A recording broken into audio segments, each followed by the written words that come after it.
Is there like a reason, a specific reason why you actually chose to go into teaching? Yes, there is a very, very specific reason. So prior to that, I was on the track to wanting to either become an accountant or a lawyer. Okay. Like, I also took accounting in high school. So being able to take accounting, I was also really good in accounting. I was able to really pass well.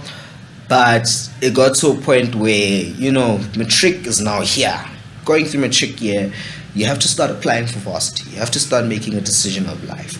And I realized that, the office life is not me. Yeah. Unfortunately, it's that thing where I realized that being behind a desk, day in, day out, working on numbers, wouldn't be for me in the long run. You gotta be thinking about those dances.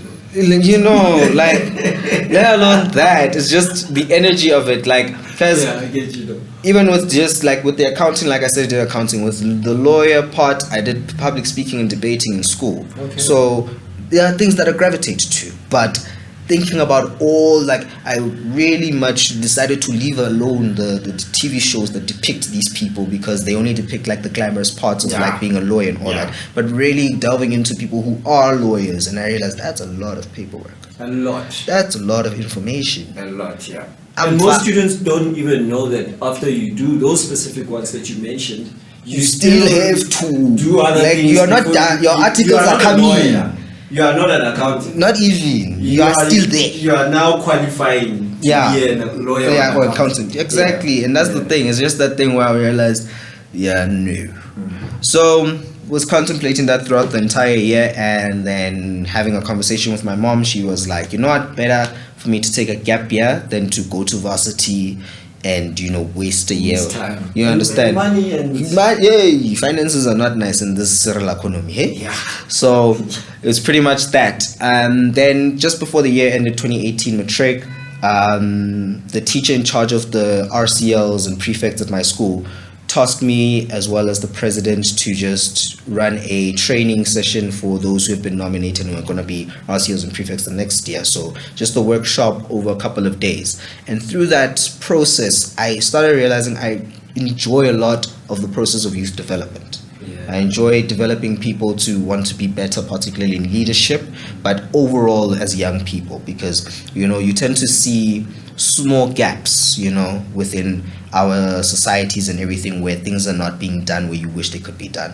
And one of those gaps I noticed myself was the fact that people aren't really, when it comes to developing the youth per se, we develop so many different aspects, but we don't develop them. You understand? We'll develop their academics, particularly academics, but then also develop their sports, sometimes their cultural activities and all that. But we use those as a way to try and develop them rather than actually dealing with things that develop them. You understand? What would those be? For example, it's very easy to say that if you succeed in many different things, your self-esteem goes up. Yeah. It's a different story when you actually know what your self-esteem is. And it's you're working on the symptom rather than, you understand, you're dealing with the rather than the cause. The self-esteem, what is self-esteem? Do you know what that is? Do you understand how that affects you? Do you understand what could be the causes that affect you against that? Those are the things what I mean in terms of development. You understand? You can only go so far when it comes to sports and teaching kids about self-esteem. You can only go so far when it comes to academics and all of that. But once they have that, integral understanding of what self-esteem is, for example, that's when they're able to actually mature in that self-esteem to say, even if something happens with the sport and I fail, it's not going to knock me. Even if my academics drops, it's not going to knock me. I just look at it and say, you know what? I took an L here. Bad test, wasn't really prepared. We look at what we need to fix. It doesn't knock who I am and what I believe I can do. Whereas most kids, if they have a bad match, they start doubting themselves. Most kids, if they get a 80, they start looking at themselves and ish. Then they get that second 30 and it's that self-esteem starts getting a real knock. You understand? Yeah. Because they don't have that integral understanding of what is self-esteem. You understand? And so that's what I mean in the sense of youth development, where there's that gap, to say that there's so many different programs that people have created to do that, but they don't do it to a degree where I can say it's making such a difference. These programs, they'll happen maybe for a week or weekend, and that's about it. Yeah. You know, like after that, you don't hear from the people of those programs a lot, unless of course they're like your mentor specifically. Otherwise, rarely are there things continuous that build kids to say, no, you know what, I know my self-esteem, I know my self-worth as a person, I know what self-worth is, I know what defines me, I know that failing at this test does not define me. It just takes a moment in time where, oh, I failed, it's fine. I take that failure, and rather than looking at it as a moment of weakness or a moment of not really living up, it's just the moment where I failed. I take that and I build on that. So after realizing that passion for youth development, I thought to myself, okay, what's the quickest way to get to youth? And, well, education.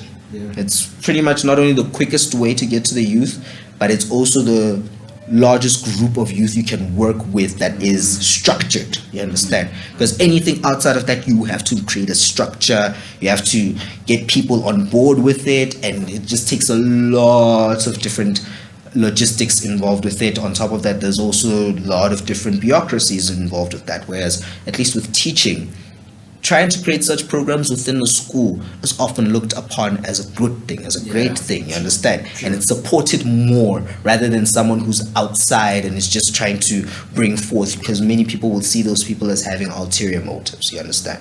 So teaching just seemed like the best bet for me, and it seems it runs in the genes, because, you know, my mom and my dad were teachers. Okay. My 2 aunts are teachers, so it seems like it's genetics. What can I say? Really? And when it's genetic, you can't deny it. You can't fight it. You just do naturally it. to you. Definitely.